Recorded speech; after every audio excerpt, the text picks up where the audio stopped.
wade through the noise. Hunger no get tribe! Hunger no get religion! And scan the human interest and trending topics that matter. Stay tuned to The Issues, your plug to the stories making the buzz, from politics to science and technology, social justice, and more. Let's tackle the tough questions and expose the truth. The Issues on Voice of the People Television. Don't just react, understand.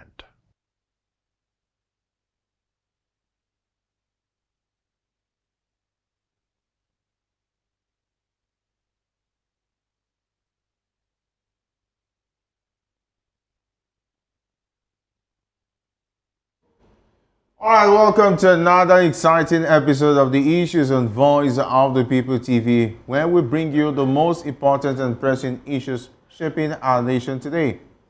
I am your host, Jerry Opelion. And today on The Issues, Nigerians' future under the microscope as key developments unfold.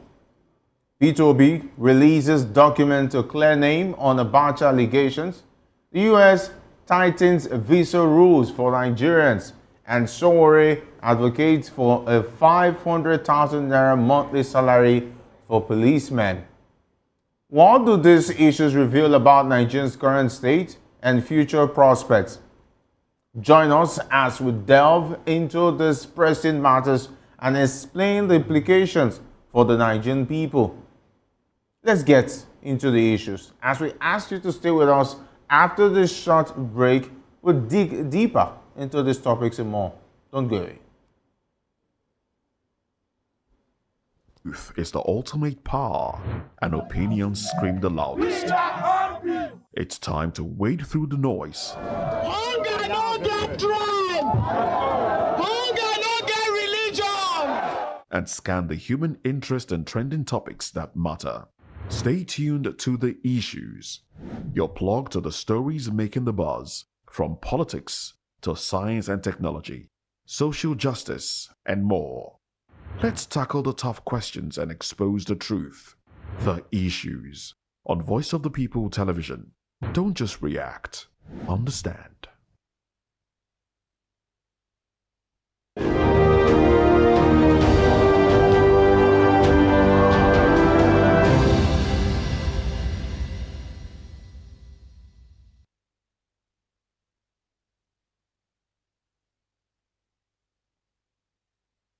Welcome back. Let's dive straight into today's discussion. Peter Obi, the 2023 presidential candidate of the Labour Party, has denied allegations that he worked closely with former head of state General Sani Abacha. Reno Mokri had accused Obi of working with Abacha and even meeting with him personally. However, Obi released a document from 1996 that showed he was co-opted into a task force on port decongestion, a role that was economic and civic in nature, not political. According to Obi, the task force aimed to address inefficiencies in port operations and advocate for better logistics and economic outcomes for Nigerian businesses. He claimed that his involvement was a civic response to the issues plaguing the port and not driven by political ambition. Obi also clarified that he had never met Abacha before the encounter and that his role in the task force was limited to addressing port congestion. Obi released the document to provide evidence and transparency, despite expecting that it might not silence his critics, who he believes have ulterior motives.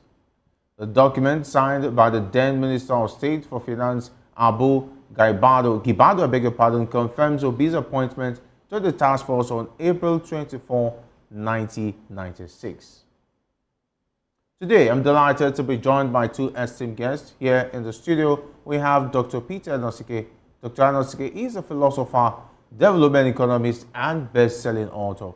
He is also an erudite commentator on economy, finance, politics, and power. Great to have you join us on the issues. Thank you for having me.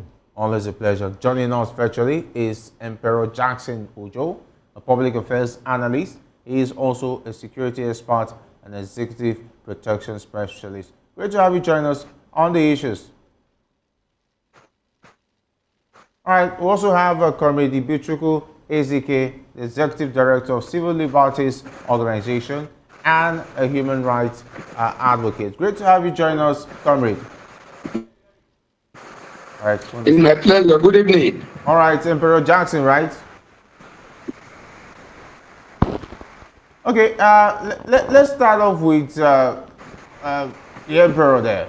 Okay, since we have an Emperor in the studio, Emperor Jackson joining us virtually. Okay, Emperor. Yes, I'm with you. Good evening. Okay, let's look at the situation with Peter Obi and the fact that people were saying he was identified working with General Sani Abacha, but now he has come to clear the air.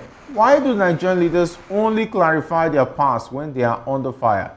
Is transparency a last resort? To me, actually, is there anything bad if anybody works with General Sani Abacha, the president of the military head of state? Is anything wrong in that? Look at its ADC.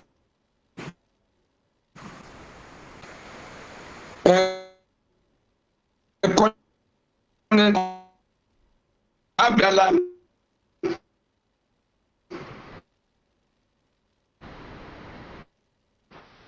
Colonel Abdallah was appointed by President Buhari as the chairman of NDLA. Look at his CSO, the all-powerful CSO, Major Al-Mustafa. Major Al-Mustafa has contested the presidential elections in Nigeria here as a candidate more than 2 times. And a host of the political leaders you see across the country today, most of them worked with General Sani Abacha. Most of the business magnates today. What do you think Nigeria should be doing to the children, to the wife, to the relatives of General Sani Abacha? General Sani Abacha's son has contested gubernatorial election in Kano several times. Nobody frowned at that. So what are we talking about? It's only when you want to demonize somebody that you begin to bring some unnecessary, unworthy accusation, to blackmail, to blacklist the person. To me, somebody worked with General Sani Abacha was not General Sani Abacha. So most of those people that work with him as ministers, I don't want to go into mentioning names, are they not in politics of Nigeria today? Who has ever raised eyebrow on them and against them? I think this is a very cheap accusation. This is a very cheap popularity that somebody is seeking. This is a very cheap messenger that somebody wants to become by trying to blacklist and blackmail Peter Obi. I'm not one of Peter Obi's fans, but then reality must be told. A lot of persons today in government, governors, ministers, ambassadors, most of them work with General Sani Abacha and nobody is raising any eyebrow. So this is unnecessary. They are just trying to blackmail Peter Obi because of his popularity. Okay, thank you very much, Emperor Jackson there. Let's now go over to Comrade Ibichukwu Ezike, who is now with us. We're just talking about the situation of Peter Obi. I know very well you were a very active comrade and still active back in the days of Abacha. But Peter Obi now, he's talking about, would I say, his opponents have been leveraging and saying that he worked with Abacha. Why should Nigerians trust him? If Peter Obi's role under Abacha was purely civic, should we also excuse others who served in non-political roles under dictators?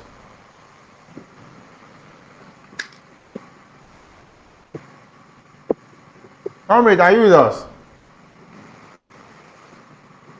Can you hear me? Yes, we can hear you now, loud and clear. Comrade, we can hear you now. Go ahead.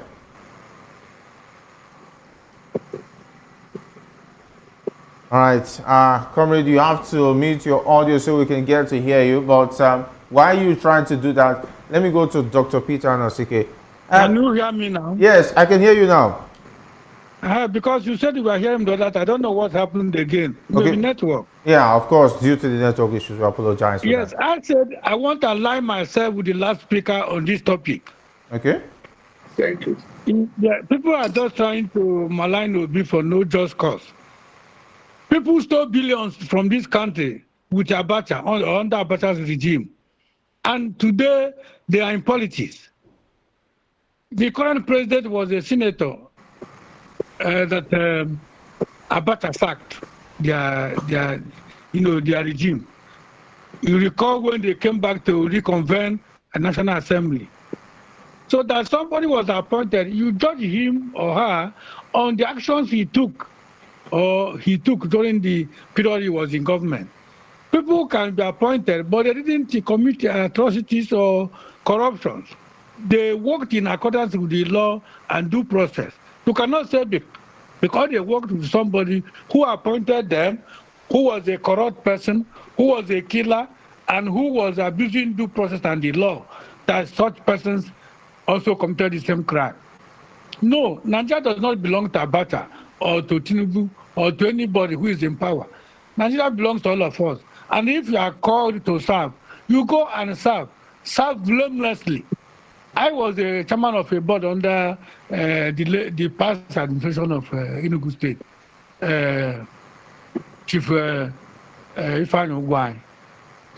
I served as a board. There were things that they asked me to do which I rejected. I said I will not do it. It will be on my name. It will be on my integrity. If you want to do, you can relieve me of the position, and I go my way. As I speak with you, myself and my board members are owed 18-month salaries, which he refused to pay, and the current governor has refused to pay too. People were accusing me that because I refused to do what he asked me to do, which was lawless and not in line with the due process, that was why I say it's not punishing me anything. So if you are condemning his administration, you cannot say because I served in his administration, I have become a corrupt person, I become a lawless person, and nobody should deal with me. All things he did, he will be accountable to them, and I'll be accountable to what I did as the chairman of the board. So I do not believe that anybody should accuse Obi of anything because he went to meet with Abacha. After all, Abacha's son was not prominent in that administration. Nobody saw him did anything wrong. It was Abacha who was looting Nigeria, who was killing people, who was all sorts of lawless things. So what did the child do? The child is a Nigerian. If anybody has any issue against him, let him or her bring it up. It's not because Obi went to meet with him. I don't see it's a business accusation like last guy said. I totally agree with him. I may not be Obi's fan, but I cannot join anybody to condemn anybody who has not committed any crime. All right. Thank you. All right, thank you very much, comrade there. Let me go to Dr. Anosike. But how come everybody is pointing that P2B, of course, he has clarified that he only worked to decongest the port at that time. And of course, it looks like he was trying to do a service to humanity by contributing to decongest the port at the time. I said he only did it for 2 weeks. So that doesn't show that he actually worked with the Abacha government. He just decided that it was something he talked about doing, and they gave him the opportunity to do it, and that it ended there. Excuse me, you say everybody. Your presentation is very, very wrong. No, did I say everybody? I said his opponents. You say how manage everybody. Oh, sorry about that. I said his opponents. So the issue is this. Yesterday, I said that P2B is talking too much. Yesterday, I said that it is not every dog that back on your way that you stop and throw stone at. Okay. So P2B should stop reacting, responding to all these idiots. Understand me? Because he is belittling himself by responding to all these idiots. Because one, Tinubu took over from Buhari, who was the chairman of a PTF under Abacha. Tinubu took over from Buhari, who worked under Abacha. Tinubu helped to make Buhari president. Issa Baguda, the minister of budget and planning, is one of Abacha's Man Friday. Okay. Is one of Abacha's most trusted people. It's been alleged that he was among those that was helping to siphon money abroad. He is currently in Tinubu's administration. Oshibajo was SA to the Attorney General under Babangida. Did anybody brought it up? Understand me? Oshibajo was the SA to the Attorney General when Babangida was the president of this country. Did anybody brought it up? So it's not everything that somebody said that you respond. So he's showing that he is not all that busy. And understand me? How many times do you hear Abacha speak? I mean, Atiku.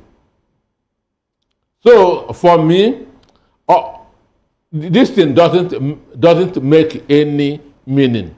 That you worked under Abacha, you met Abacha. Is it a crime?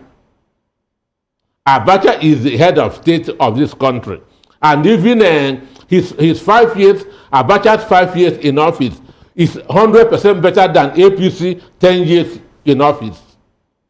Understand me? As I am now, if you ask me which government do I prefer, APC government from 2015 to 2025 and Abacha's 5 years, I'll pick Abacha.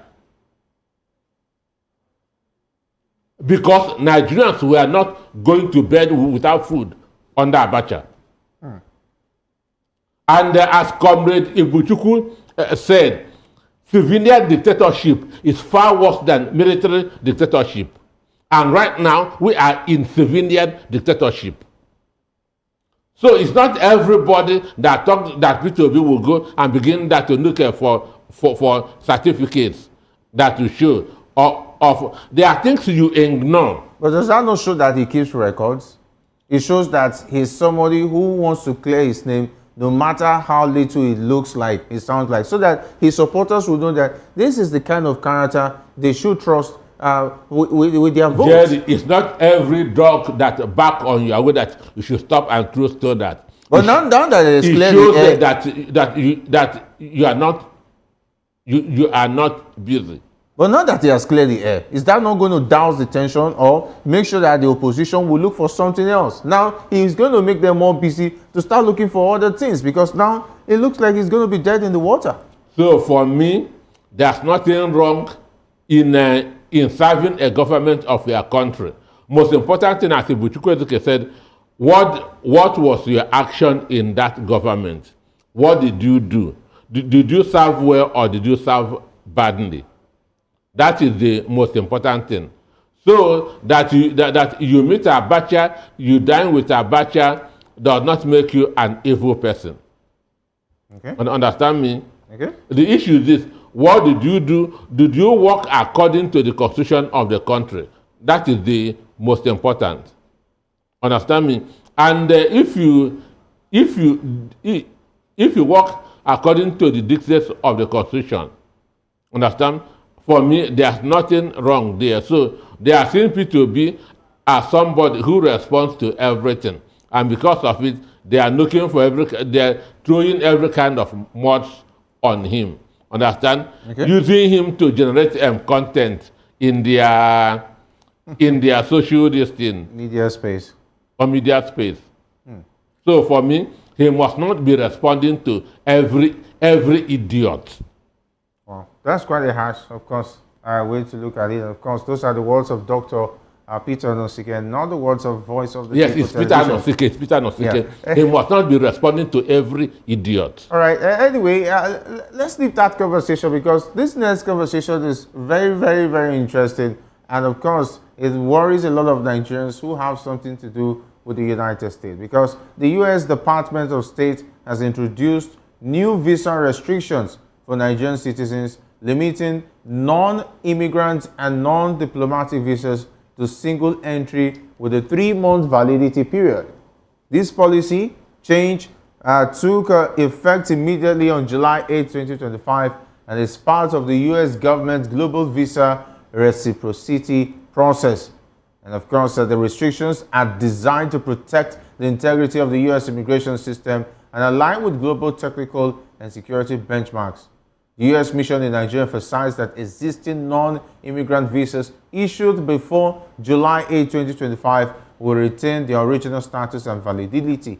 And the mission is working closely with the Nigerian government to ensure the country meets the required standards, including secure travel documents, visa overstay management, and information sharing to protect public safety. And despite the new restrictions, the U.S. reaffirmed its commitment to maintaining strong ties with Nigeria, and the U.S. mission encouraged Nigerian travelers to respect and adhere to the terms of their visas, ensuring travel documents are authentic, accurate, and up to date. And of course, this policy change reflects the U.S. government's ongoing effort to review and adjust visa reciprocity arrangements with various countries.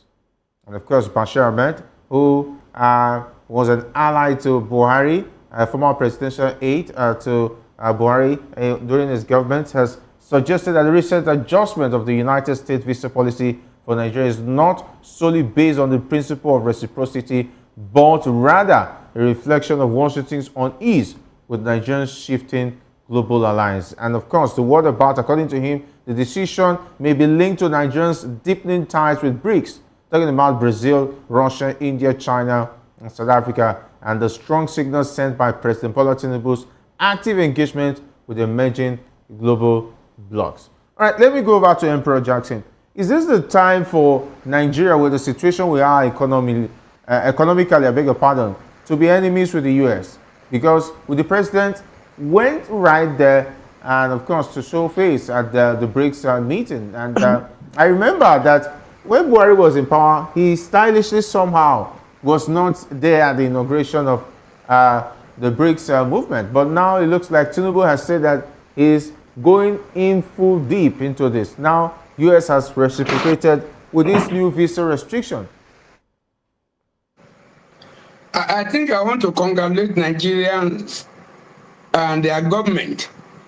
I think the visa restriction now, I think it's as a result of a good governance in Nigeria. I think it's as a good security situation we are facing in this country. I think it was as a result of good economy, good health, good education, and everything that is happening in Nigeria.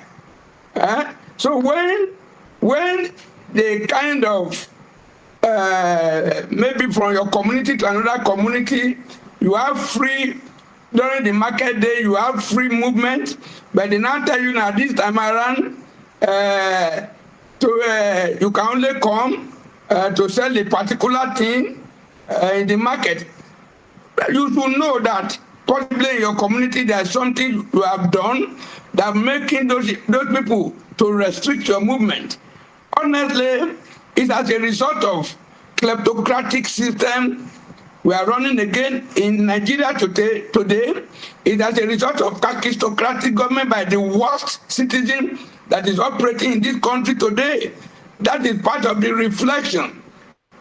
A time is coming, they will finally sanction Nigerians. And by the time America begin to sanction you, then be careful. UK may begin to sanction you, honestly. But if this thing continue, and all those people that bears Nigeria diplomatic passport, if they are being sanctioned too, I think it will be good. So those people that go to America for medical tourism, those people that send their children, when they run Nigeria universities aground, those people that send their children overseas, if they begin to sanction everybody, I think they will know how to build a good hospital in Nigeria. I know by that time, I know they will know how to do Nigeria university and educational system well. So I think it's about right. It's about right. If how many countries in Africa, how many countries in West Africa that have been so sanctioned? Why Nigeria, the giant of Africa? Why Nigeria, the country with the highest number of black race in the world? Why? How many within the West Africa sub-region here? How many of them? How many countries were restricted? Honestly, I don't know any other thing I can say about this. But definitely he has not spoken well. But it's an ominous sign and sickness that things that we are doing here, the Americans are not happy with it, and they could no longer tolerate it. Nigerians in America can no longer be trusted. That is it. They want to restrict the inflow of Nigerians going for medical tourism, going for educational tourism in America. It's as simple as ABC. I want Nigeria to do worse so that they can completely ban us. They can completely restrict our movement to America.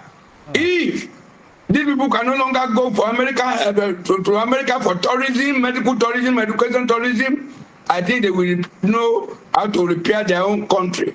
Thank you. All right, that's another way to look at it. Let me go over to Comrade Ibochukwu. What does it say about our leadership when visa access is treated like prestige, not policy?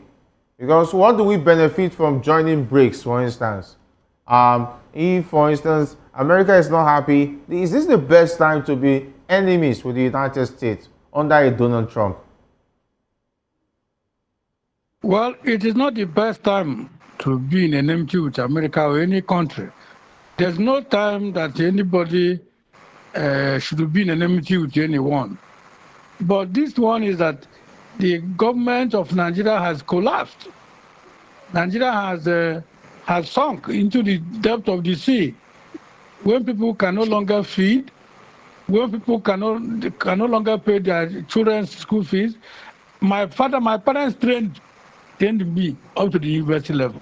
Now I can't train my children even in primary school because the country is bad. We produce oil. We cannot use oil in our own country. We produce gas. We can't use gas in our own country. We produce kerosene. We can't use it in our own country. The pump prices of all these petroleum products have risen above the reach of the common person, even the rich, let alone the common poor indigent person. And education has collapsed. We are still using the curriculum of 1980s, when every day new things are evolving across the world.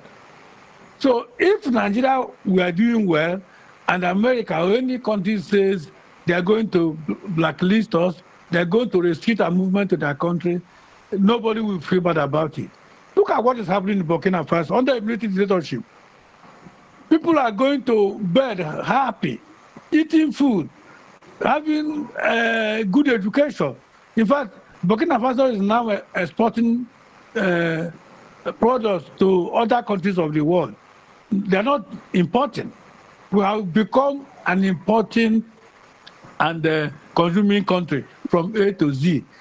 Why can't we produce? Even those things that are here, we can't go to farms again because the herdsmen have taken over the land. You know, insecurity everywhere. You go to bed and you can't close your eyes because you don't know what will happen, within the next minutes or hours. So, if Nigeria is doing bad, what has happened is that it's showing that Nigeria is doing bad. The government of Nigeria is doing bad. And so they want us to reverse this evil governance. If they would restrict this thing to people in government, one will be very happy. Look at what Jackson said. If you are sick today, you cannot treat yourself in Nigeria. If you are suffering from kidney problems, liver problems, cancer and all that, you must fly abroad. How many of us have stolen money? Who have this money to fly abroad? Our people are dying not because they are suffering from sicknesses that cannot be cured, but because we don't have the way we do to heal those or cure those sicknesses. People die of malaria in this country. People die of typhoid, minor sicknesses. You know, you saw when grandfather was alive, he was suffering from cancer of the throat. And he went to many diagnostic centers in Nigeria. And they say you are suffering from typhoid. It is malaria. It is this. Until he went to UK and they discovered that he was suffering from cancer of the throat. And he couldn't talk. The day we went to meet him in his house, when we came back from, he had just a press conference and said, I am dying of cancer of the throat. I owe it to Nigerians, even though I'm not a public office holder. But I owe it to Nigerians to tell them what I'm passing through. That was as a result of the incarceration that he was having during the military dictatorship. You know, the kind of gaseous element they were pouring to the air that he was inhaling. So the man just died like that because his ailment could not be detected in Nigeria on good time. There are many other citizens of this country who have died like that, who have still died like that. So what America has done, we even want other countries to kill so that they won't go to France, they won't go to UK, they won't go to Germany, they won't go to Russia, and all those places. So all of us can die here in Nigeria when we suffer from sicknesses. Even the judicial system has been corrupted. You can't go to court today and win a case that is genuine. If you don't have money, you will lose the matter.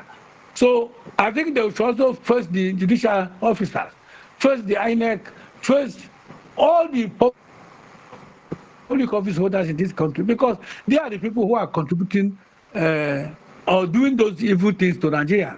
How can you have a country that has oil in large quantity and people cannot eat, people cannot go to school, people cannot own a house? It's a crime. So we appeal to them in my own, as a person, as a citizen of this country, as a patriot, I will appeal to other countries to queue behind America and sanction these evil public office holders from coming to their country. If they want to die, let all of us die here. Thank you. All right, thank you very much. Let me now go to Dr. Peter Onosike. If this U.S. visa shift is about reciprocity, why hasn't Nigeria applied the same pressure in return? When somebody begins to invoke a restriction on you, it simply means, boy, I don't trust you. Understand?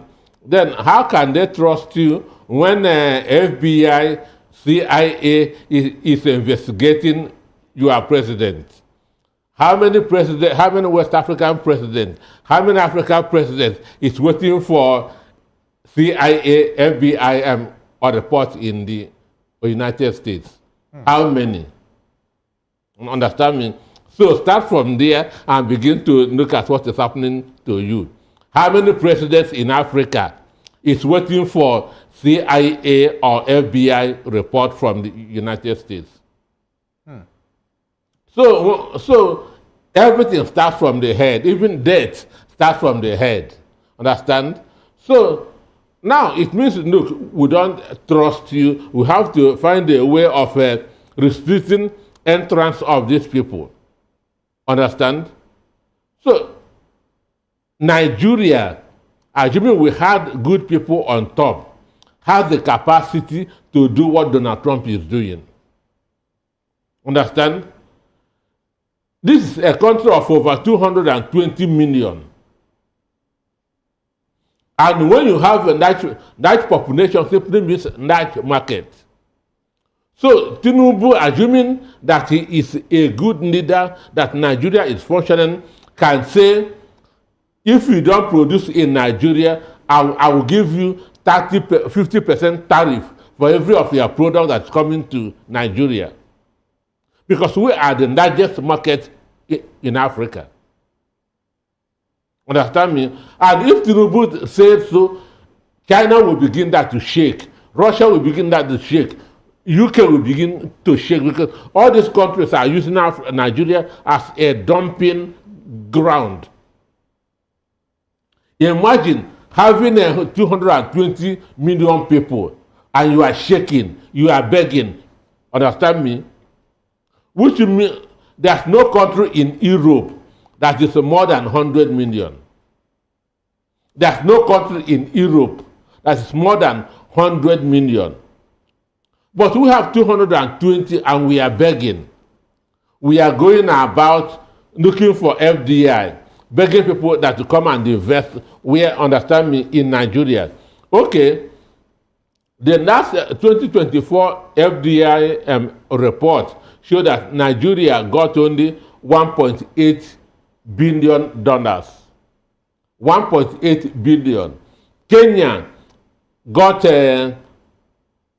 46 billion. Understand me? Okay. On the list of foreign direct investment in Africa, Nigeria was recorded 19, a country with the biggest population in Africa. So the issue is we have people who knows next to nothing about government. We have people who knows next to nothing about administration.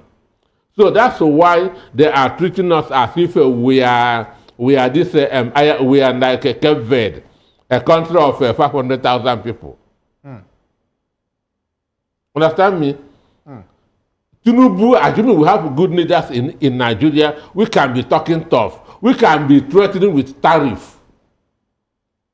Understand me? So you say we have nothing to threaten America with? You are a beggar. A beggar has no choice. What can you threaten America with? Why CIA is holding the destiny of your president? What are the implications for Nigeria? Because it looks like the president is ready to sink and swim with this BRICS arrangement. Is he going to favor Nigerians in the long run? There's a saying, if somebody that is rejected cannot reject himself, understand me? So the Western world, the civilized world, has rejected your president. So the only thing is to align with the Asian people. Understand me? Because he can only do business with China, with India, with those crooked countries where anything goes. Donald Trump is inviting 5 leaders from Africa to discuss economy. Nigeria is not among them. And we claim to be the giant of Africa. So they know what is happening. Understand me? So that is to look for another side, but which is going to hurt. And I know that before December this year, this 3 months visa may become 1 month, because they'll be doing, and once America sanction you, and you become bad for business, European countries will begin to look at you with a suspicion. Because they will not want to be in the bad book of the United States. The fear of Donald Trump. Okay, and let's wrap it up with human rights activist and 2023 presidential candidate Omoyele Sowore is challenging Nigeria's moral compass and its payroll. Sowore is calling for a 500,000 naira monthly salary for Nigerian policemen, citing the vast gap between their wages and the alleged 30 million naira senators earn monthly. He says it's unjust for those tasked with protecting the country and its elites to be among the lowest paid, especially while enduring long years of service, inflation, and institutional neglect. Sowore also pointed to the irony of pension fund managers earning more than the officers they manage, and is urging celebrity entertainers and ordinary Nigerians to join the protest on July 21, led by aggrieved security agents threatening to down tools. His argument is blunt: why pay those with guns peanuts and those with pens millions? Let me take this to Emperor Jackson. If we can't afford to pay police decently, why are we still funding bloated legislative allowances? You see, that is a total ineptitude. Total ineptitude. Today, there is no Nigerian that can do any business freely. There is no Nigerian that can travel freely. There is no Nigerian that can sleep with two eyes closed. Not until you know that police are around that environment. Not until you know that your route, maybe from Port Harcourt to Bayelsa, you see more than 30 police checkpoints. By the time you discover that we don't have more than 2 police checkpoints between Port Harcourt and Bayelsa, nobody will travel that route. Then, these are the men and women that are taking risk of their lives for us to live well. The Constitution of Nigeria says the welfare and security of life and properties of Nigerians are the major major assignment also of government. Yeah, major priority. Now, who are the people that will maintain this peace? Who are the people, when there is lawlessness, who are the people to be called upon? How do you put police on the road? The police that are not well paid, that they pay their salaries on the 30th, and before on the 3rd, their salaries are over. Then they don't have to continue to borrow to feed their family for transportation and everything between that on the 2nd to the 30th of that month. And you want them to perform maximally. If you don't feed your children well at home, then you give them assignment, they won't do well. If you don't feed your children well at home, you don't clothe them well at home, you expect them to go to school and come out with excellent results? No. Nigerian police, a lot of political office holders now, they are even taking Nigerian police as like messenger. You see where their wife will be going, then the mobile police officer escorting the wife at the orderly will be the one to carry umbrella, will be the one to carry madam back. At the end of the day, what come out of there? How many police officers today in Nigeria that can send their children to private universities and public universities are nothing to write home about? Because government are not looking at that. So to me, Nigerian police today, we are treating them, the government of the day, we are treating them like rats. They are not well paid. They are not well kitted. They are not well taken care of. All right. No welfare package for them. Their emoluments are poor, zero. And we still want the best out of them. Okay. Go within the sub-region. All right, Emperor. Go to Benin Republic, go to Togo. Emperor, to your point has been taken because we are pressed for time. Definitely, you're hitting the nail on the head there. Let me take Comrade Ibuchukwu Ezike. Why does the pension manager make more than the officer who risked his life to earn that pension? I even saw a video recently where a retired police officer said he only got 2 million after 35 years. And I think the IG also said that they were looking into the matter. I've not heard from the investigation into that matter yet. But what does this say? What does this say? Can we even have a situation where the police will be paid 500,000 naira? Talking about the least police officer. Just in 1 minute, comrade.